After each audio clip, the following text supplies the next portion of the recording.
کہ ایک اہل سنت کی خاتون زاہدان کی رہنے والی، اس کا بچہ گونگا تھا. اس نے شیعہ خاتون کو کہا کہ میرا بچہ لا علاج ہے، میں ہر ڈاکٹر کے پاس گیا لیکن علاج نہیں ہو رہا. اس شیعہ خاتون نے کہا چلیے ہمارے پاس ایک ڈاکٹر ہے جو آپ کا علاج کرے گا. یہ ان کو جمکران لے گئی، کہا 2 رکعت نماز امام زمانہ پڑھو جس میں ایاک نعبد ایاک نستعین 100 مرتبہ اور ذکر رکوع 7 مرتبہ، ذکر سجدہ 7 مرتبہ، آپ نے بھی پڑھی ہوگی 15 شعبان کو. فرمایا 2 رکعت نماز پڑھو، اس کے بعد سجدے میں جاؤ اور 100 مرتبہ ذکر صلوات کرو. یہ خاتون کہتی ہے میں نے یہی کیا، سجدے میں جا کر 100 مرتبہ ذکر صلوات کیا. اب میری آنکھ لگ گئی، مجھے نیند آ گئی. خواب کے عالم میں کیا دیکھتی ہوں، پورے جمکران میں مجمع لگا ہے، بھیڑ لگی ہے، اس مجمع کے بیچ میں ایک نورانی چہرہ ہے.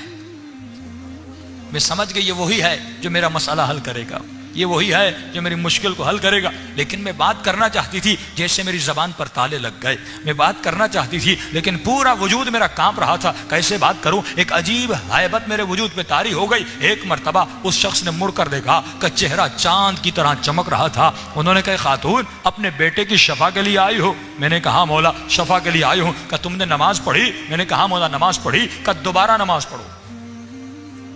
کیا کرو؟ دوبارہ نماز پڑھو. میں نے کہا مولا ایک دفعہ پڑھی ہے. کہ دوبارہ پڑھو. کہ جیسے میری آنکھ کھلی میں نے وضو کیا، 2 رکعت نماز پڑھی، اب سجدے میں گئی. اس کا فلسفہ سمجھیے. فرمایا جب پہلے نماز پڑھی تھی تو شک تھا، ہماری دعائیں کیوں نہیں قبول ہوتی؟ ہم کربلا جاتے ہیں، شک میں دعا کرتے ہیں. دعا کرنے کے اپنے آداب ہیں. اگر مجھے وقت ملا اگلی مجلسوں میں آداب دعا بتاؤں کہ دعا کرنے کا طریقہ، دعا کرنے کے آداب ہیں. جب دعا کرو تو کیسے کرو؟ کیا مسئلہ ایک دعا کرتا ہے اسے شفا ملتی ہے؟ ہم سال ہاں سال جاتے ہیں دعائیں کرتے ہیں، ہماری دعائیں قبول نہیں ہوتی. دعا کا ایک ادب ہے، دعا کا ایک طریقہ ہے. ہم دعا کرتے ہیں شک میں ہے، مولا دیں یا نہ دیں، 50-50 زبانی دعا کرتے ہیں. لیکن امام فرماتے ہیں ایسے مانگو جیسے فقیر خیرات مانگتا ہے. کچھ ایسے فقیر ہیں دروازے سے واپس نہیں جاتے جب تک آپ ان کو خیرات نہ دیں. فرمایا ایسے فقیر بن. اتنا کھڑکا اتنا کھڑکا. امام نے فرمایا جو دروازہ کھٹکھٹاتا ہے پہلے یہ بتا اس گھر کے اندر کوئی ہے کہ نہیں. جو دروازہ کھٹکھٹاتے ہو یہ تو بتا اس گھر کے کوئی اندر ہے کہ نہیں.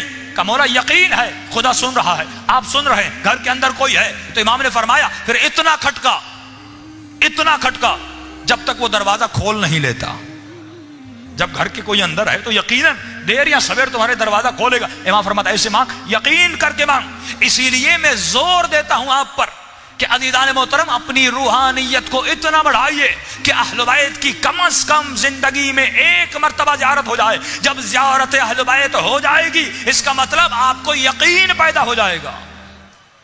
ابھی ہم علی ولی اللہ کہہ رہے ہیں، امام زمانہ کو مان رہے ہیں، امام حسین کو مان رہے ہیں، لیکن یقین کب ہوگا؟ جب یہ آنکھیں امام کی زیارت کر لیں، جب یہ آنکھیں وجود انور امام زمانہ یا امام حسین یا مولا علی یا رسول خدا کو دیکھ لیں. کم از کم کسی کو دیکھیں تو صحیح تاکہ یقین اور مقام اطمینان پیدا ہو جائے. کیوں حضرت ابراہیم نے کہا اے خدا مجھے زندہ کر کے دکھا؟ کیوں امام کے صاحب نے کہا کہ مولا ہم دیکھنا چاہتے ہیں آپ کس طرح مردوں کو زندہ کرتے ہیں؟ لیطمئن قلبی، تاکہ قلب مطمئن ہو جائے. تو اطمینان قلب کے لیے ضروری ہے کم از کم زندگی میں 1 مرتبہ بھی اپنے مولا کی زیارت ہو جائے تاکہ یقین ہو جائے. فرمایا اس کو شک تھا. امام نے کہا دوبارہ نماز پڑھ. کیونکہ اب جب دوبارہ پڑھا اس نے خواب میں دیکھ لیا کہ کوئی ہے سننے والا، کوئی ہے مجھ سے باتیں کرنے والا، کوئی ہے میرے درد اور تکلیف اور مصیبتوں کو سننے والا جس کے ساتھ میں اپنی مصیبت بانٹوں. 1 مرتبہ نیند سے اٹھی، وضو کیا، جب دوبارہ نماز پڑھی. اب یہ خاتون کہتی ہے اب جب میں سجدے میں گئی میں نے 100 مرتبہ صلوات پڑھی، بس آخری صلوات کے قریب تھی. 1 مرتبہ میرے بچے نے مجھے اٹھایا، اماں اٹھیے مجھے پیاس لگی ہے، مجھے بھوک لگی ہے.